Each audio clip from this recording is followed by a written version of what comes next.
तेरी पतंग हवा विच उड़ती जावागी बामा डोर हतो छड़ीला में कटी जागी। बाबा से निवेदन करिए, काटेगा दुख। तेरे मंदिर में आना मेरा काम है और मेरी बिगड़ी बनाना।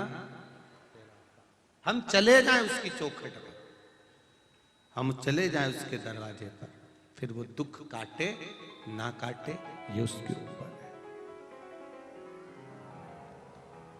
ये उसके ऊपर। शिव कथा कर रहे हैं,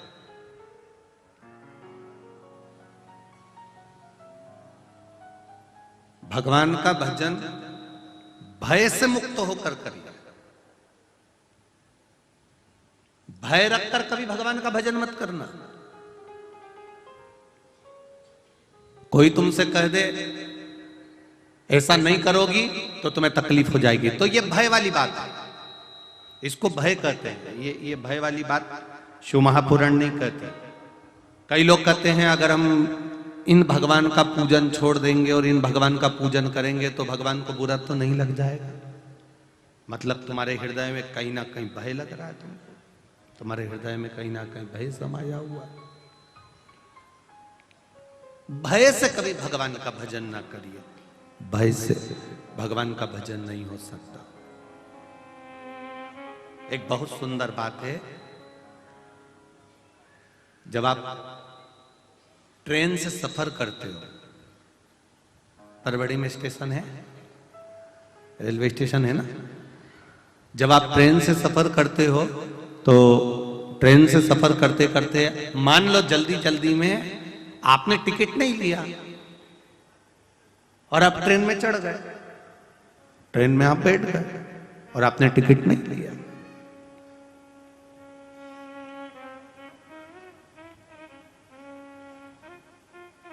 और एक व्यक्ति वो होता है जिसने टिकट लिया और ट्रेन में चढ़ गया। अब दोनों को देखना, जिसने टिकट नहीं लिया ना, हर थोड़ी देर में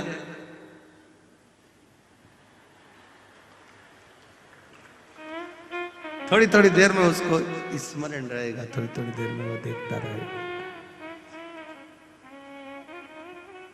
और एक व्यक्ति जिसने टिकट लिया, पांव पसार के बैठा हुआ है, कोई चिंता नहीं। और जिसने नहीं लिया, कोई मूंगफली बेचने आया ना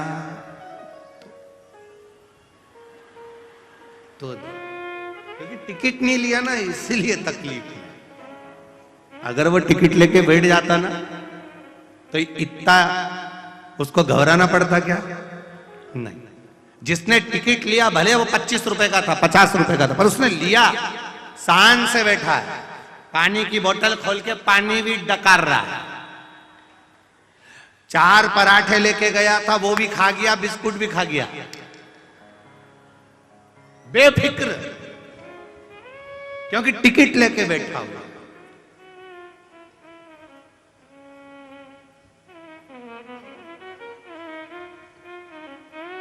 और इतनी देर में टीसी आ गया, टिकट चेक कर।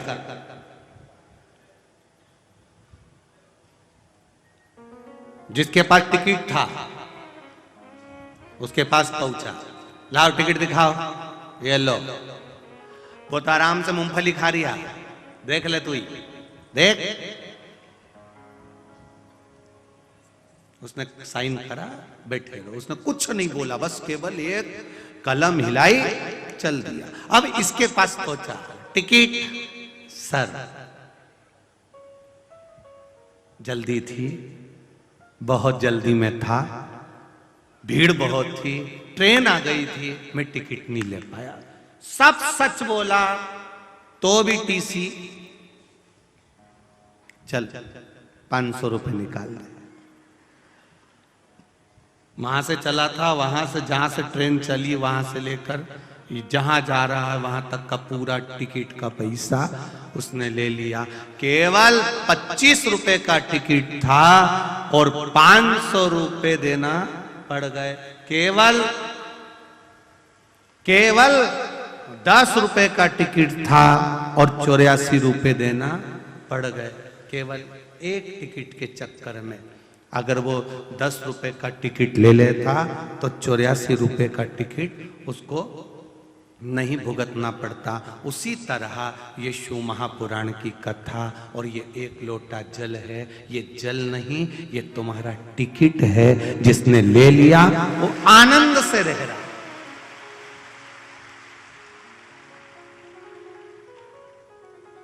एक लोटा जल जो चढ़ा रहा है महादेव को, जो शिव महापुराण की कथा सुन रहा है, आस्था चैनल के सामने बैठा है, फेसबुक यूट्यूब पर सुन रहा है, मोबाइल पर श्रवण कर रहा है, उसने प्रतिदिन का टिकट लिया हुआ है। उसको घबराने की जरूरत नहीं है।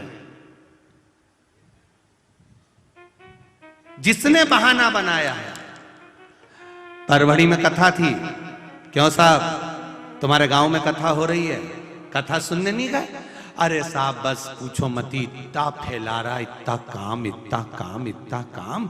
इन्होंने 10 रुपए का टिकट नहीं लिया, अब मरने के बाद 84 का चक्कर काट गए, काट 84 के चक्कर में पड़े हुए।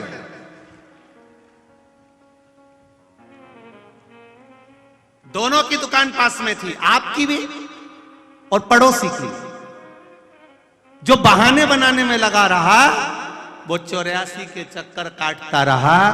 जिसने बहाना बनाया ही नहीं, कमाने के लिए जिंदगी पड़ी है, पूरा जीवन पड़ा है, मात्र 5 दिन की शिव पुराण है, वो भी शाम के समय है।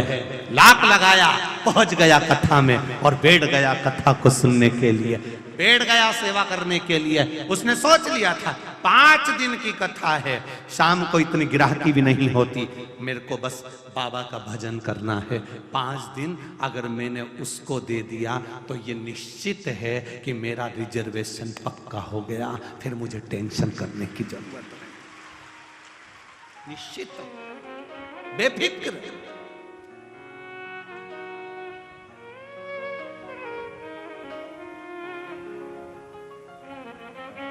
बेफिक्रता।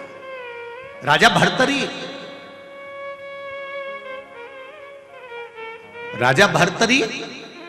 जो अपना राजपाट त्याग कर, अपना राजघराना छोड़कर संत बन गए, साधु बन गए, सन्यासी बन गए।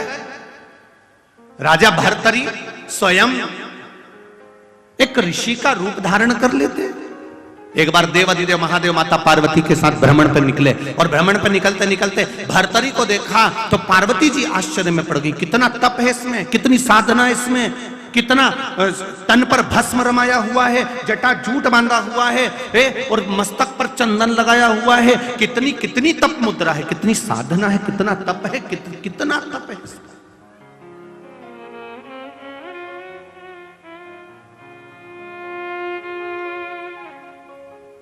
इसके बराबर दुनिया में कोई तप नहीं कर सकता।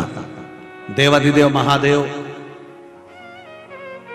पार्वती जी के शब्द सुने तो पार्वती जी के शब्द सुनकर महादेव को हंसी आ गई, मुस्कुरा दी।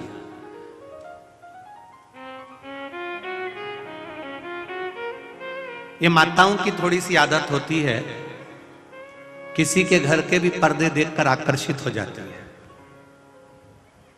इसलिए पति इनको दिवाली पे साथ घुमाने नहीं ले जाता, क्योंकि इनकी आदत में ये जरा सा किसी के यहाँ का रंगोली देखी, कितनी बढ़िया है, कितनी बढ़िया है। ये किसी के यहाँ के पर्दे देखे, इन्होंने तुरंत देख लिया, कितना बढ़िया, कितना बढ़िया। शिव जी हंस दिए, भोलेनाथ जी को हंसी आ गई। पार्वती जी बोली तुम मेरी हंसी उड़ा रहे हो। शंकर भगवान बोले मैंने काय को हंसी उड़ाई, मैंने तो केवल इतना बोला है भोलेनाथ जी की राजा भर्तरी ने अपना राजपाट छोड़कर क्या संत की मुद्रा धारण करी और कितना भजन कर रहा है बेचारा, कितना भजन कर रहा है। आप प्रसन्न क्यों नहीं होते, आप कृपा क्यों नहीं करते, आप करुणा क्यों नहीं करते?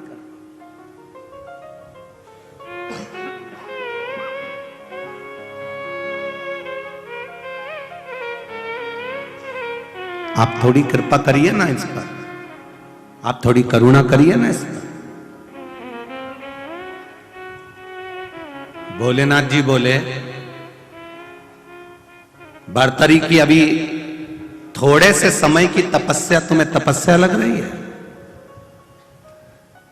पार्वती जी बोली, उसने पूरा घर छोड़ दिया, पूरा राजसी ठाट छोड़ दिया, अपना पूरा सुख छोड़ दिया और यहां आके बैठा है। शंकर भगवान बोले, सब कुछ छोड़ दिया पर आसक्ति नहीं छोड़ी इसने आसक्ति नहीं छोड़ी है। पार्वती जी बोली, कौन सी आसक्ति नहीं छोड़ी? शिव जी बोले, देख उसके पास में एक तकिया रखा है सोने के लिए, एक पात्र रखा है पानी पीने के लिए, एक पंखा रखा है गर्मी लगे तो।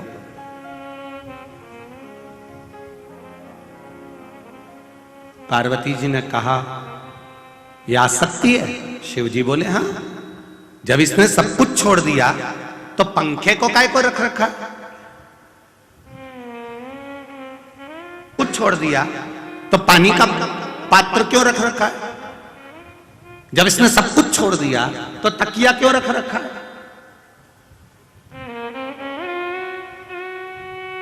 ये तो उसमें की बात है पार्वती, जैसे किसी घर की सास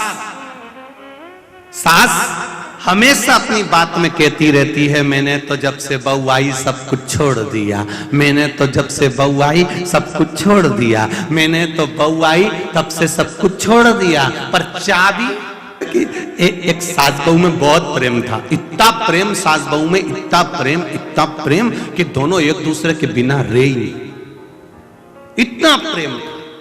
शायद परभणी की होगी, दोनों में इतना प्रेम था। अब दोनों में इतना प्रेम कि एक दिन सास के मायके वालों ने कहा, जी हम हरिद्वार जा रहे हैं, तू भी हमारे साथ हरिद्वार चल। उसने कहा, मैं अकेली नहीं जाऊंगी तो बहू को भी लेके जाऊंगी। इतने में भाई ने कहा, देख अपन लोग बुजुर्ग हैं, बहू नई है, वो युवान कपल बाद में चले जाएंगे, अपन बुजुर्ग पहले चलते हैं। और सास को राजी कर लिया। सास बहू दोनों गले लग कर रोने लगी, मम्मी मैं तुम्हारे बिना कैसे रहूंगी अकेली, अरे बेटा मैं 3 दिन में वापिस आ जाऊंगी। सास चली गई, बहू घर में रह गई। ट्रेन में बैठ गई सास,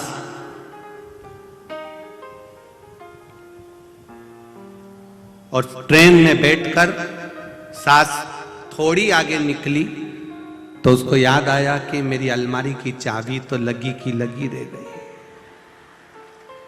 अब पूरी ट्रेन में इसको बेचैनी दे गई, पूरी ट्रेन। जब इतना प्रेम था तो फिर चाबी का टेंशन क्यों था? चाबी का टेंशन क्यों?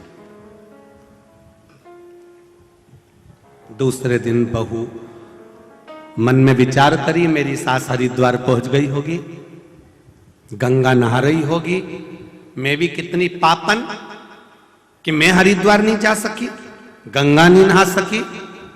तब बहू ने एक भगोने में पानी लिया, बड़े बर्तन में पानी भरा, 2 ढक्कन उसमें गंगा जल डाल दिया और डाल के उसी भगोने में बैठ गई।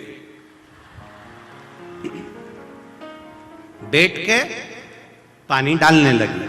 अब सास गंगा नहा रही थी और गंगा में नहाते नहाते सास की हाथ की अंगूठी ढीली थी, वो डालते ही गंगा में ऐसा ऐसा कर रही थी तो वो हाथ की अंगूठी गंगा जी में चली गई।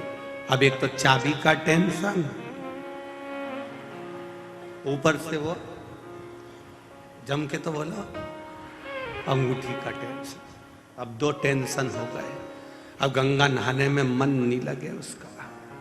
और बहू गंगा नहाते नहाते बोली, मेरी सास जिस हरिद्वार के घाट पर नहा रही है गंगा मैया, वही घाट पर मैं भी नहा रही हूं, तू कृपा करना गंगा मैया। सास की अंगूठी इसके भगोने में आ गई, इसके भगोने। तो सास की अंगूठी, इसने देखा ये तो मेरी सासू के हाथ में रहती थी और यहां आ गई। बड़ा आश्चर्य। अब सास घर आई, सबसे पहले चाबी देखी, लगी थी।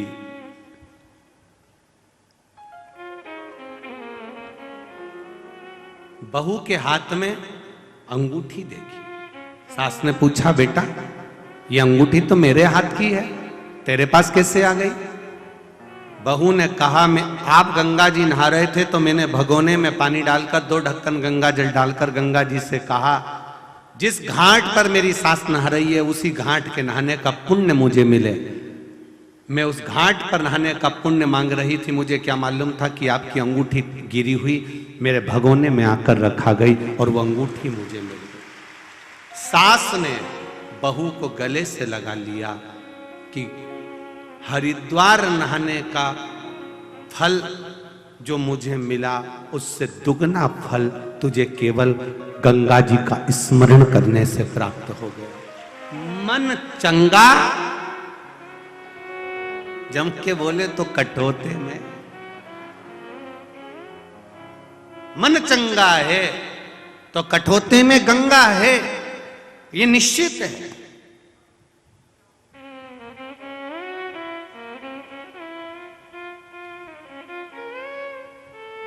थोड़े में बहुत मिल गया। 7 दिन की कथा की जगह 5 दिन की कथा मिली आदरणीय सांसद जी को, पर वो कठोते में गंगा है। अब जो नहा लिया वो नहा लिया, जो आनंद पा लिया वो पा लिया, जो गया वो गया, रह गया।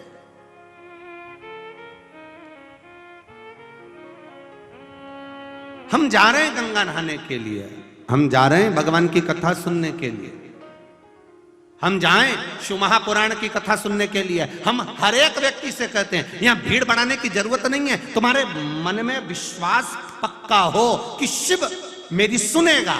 मैं जाऊंगी शिव महापुराण में, बैठूंगी शिव महापुराण में, मेरे मन की अभिलाषा मेरा महादेव 3 महीने में पूरी करेगा तो महादेव करेगा, ये निश्चित है, ये निश्चित है उसका कि वो करेगा। एक पत्र आया है, देखिए।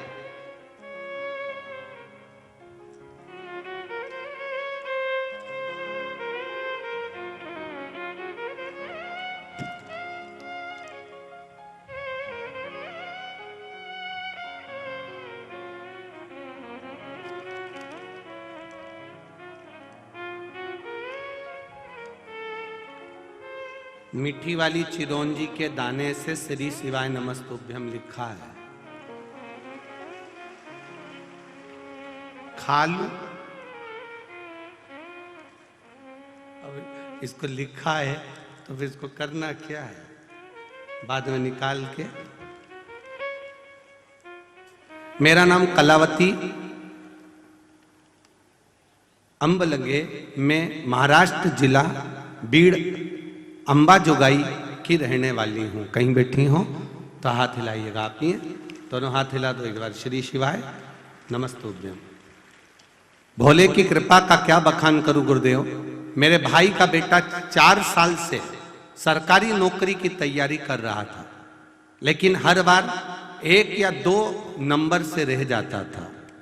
एक दिन टीवी के सामने बैठकर मैं और मेरे पति दोनों मालेगांव की 6ठे दिन की कथा सुन रहे थे।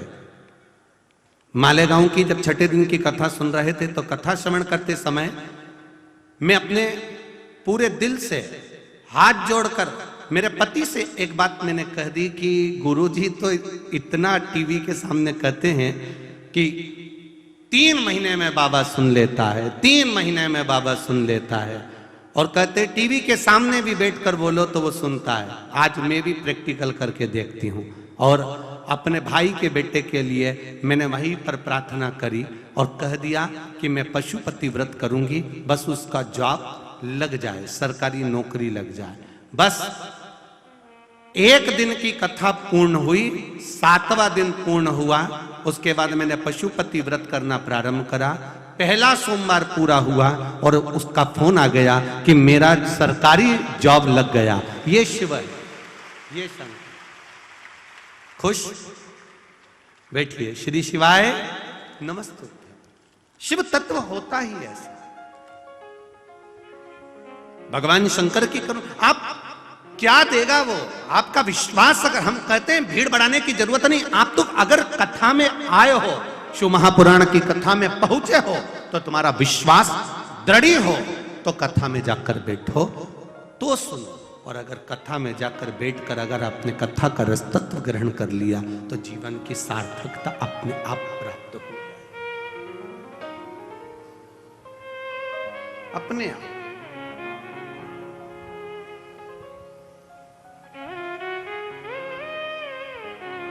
ये परवणी की कथा 17 तारीख को पूरी हो जाएगी। 23 तारीख से शिव महापुराण की कथा 29 तारीख तक गुजरात के श्री राम जी मंदिर, कंजरी, हालोल, पंचमहल, गुजरात, पावागढ़ से 3 किलोमीटर की दूरी, पावागढ़ वाली माता के नजदीक में शिव महापुराण की कथा 23 जनवरी से 29 जनवरी तक चलेगी। 2 बजे से 5 बजे तक आस्था चैनल पर भी आएगी।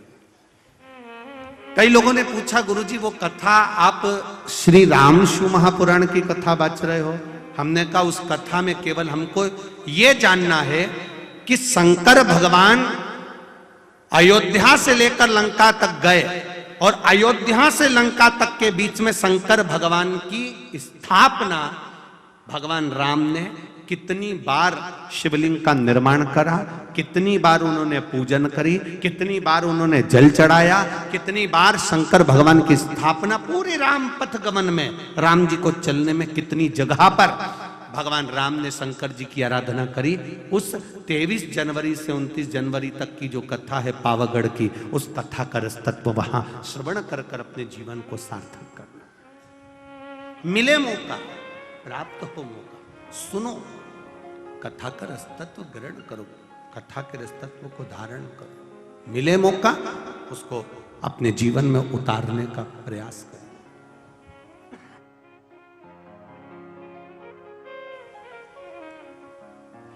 उसको अपने जीवन में उतारिए।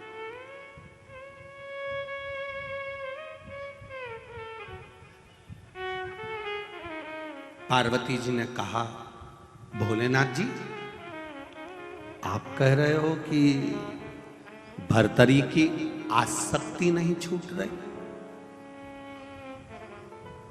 अगर आसक्ति छूटती तो यह पंखा क्यों रखता? आसक्ति छूटती तो यह पानी पीने का बर्तन क्यों रखता? आसक्ति छूटती तो यह तकिया क्यों रखता? मतलब आसक्ति नहीं छूटी है। नहीं।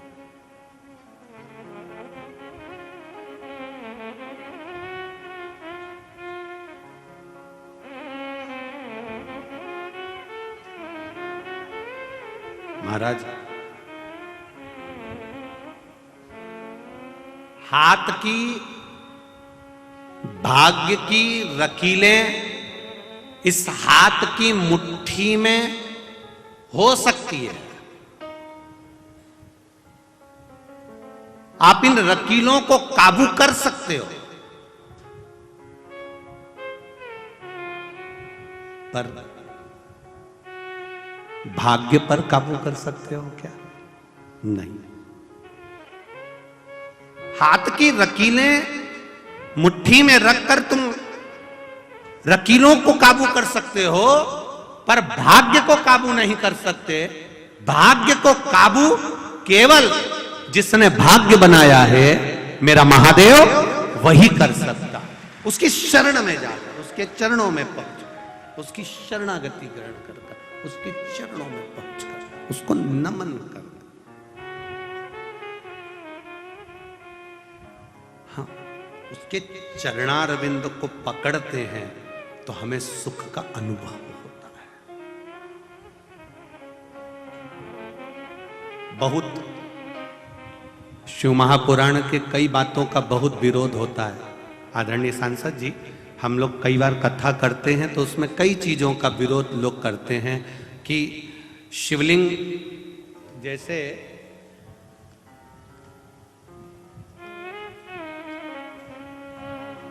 मान लो कि ये शिवलिंग है, ये जलाधारी है, यहां से पानी नीचे गिर रहा। अब पहले लोग यहां जल चढ़ा देते थे और अपने घर चले जाते थे। बोलो सही है कि गलत है? अब लोगों को यह मालूम पड़ गया कि यहां गणेश जी महाराज हैं, षडानंद कार्तिकेय जी हैं बीच में, बोलो बोलो जम के, अशोक सुंदरी है, पार्वती जी का हस्त कमल है, ऊपर से जो जल गिर रहा है वो जया, विषहरा, शामली बारी, दौतली, देव, शंकर जी की 5 लड़कियां हैं। अब लोगों को ये ज्ञात हो गया, तो अब जितने भी लोग जल चढ़ाने जाते हैं, अगर कोई कामना से जल चढ़ाता है तो यहां चढ़ाया, यहां चढ़ाया, यहां चढ़ाया, यहां चढ़ाया, फिर शिव जी पर चढ़ा दिया। जब आते हैं तो दोनों हाथों से शिव जी के, ये गणेश जी कार्तिकेय की जो जगह है, अशोक सुंदरी की जो जगह है, उसको छू कर आते हैं। बोलो सही है कि गलत है? अब कई लोगों ने इसका भी कहा कि बताओ, शिव जी का स्पर्श करना चाहिए, शंकर जी का स्पर्श करना चाहिए, शंकर जी को जल चढ़ाना चाहिए, शंकर जी का भजन करना चाहिए। महाराज जी ने तो चरण बता दिए हैं कि यहां स्पर्श कर लो।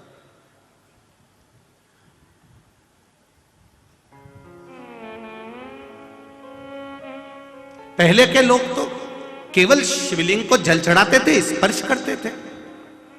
अब तुमने नई बात कह दी कि नीचे चरणारविंद का तुम स्पर्श करो। इससे क्या होगा?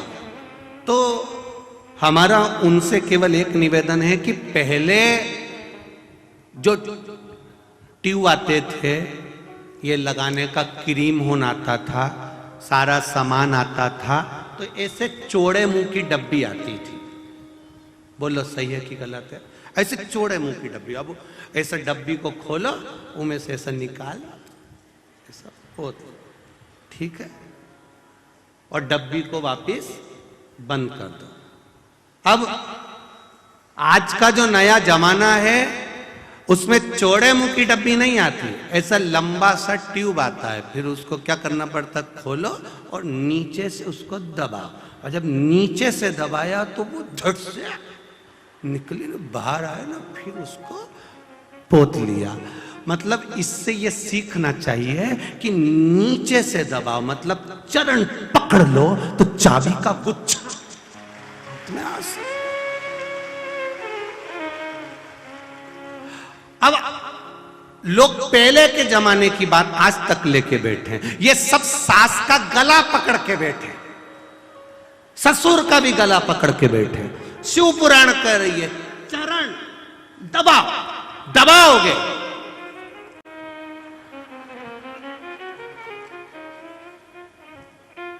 अब तुम तो गला दबा रहे हो उनको, बात बात में तुम चुप बैठे रहो, तुम चुप बैठे रहो, मुंह बंद कर रहे हो। तो वो चौड़ा मुंह का डब्बा, अब तुम कल से प्रैक्टिकल करना, अब तुम रोज शाम के टाइम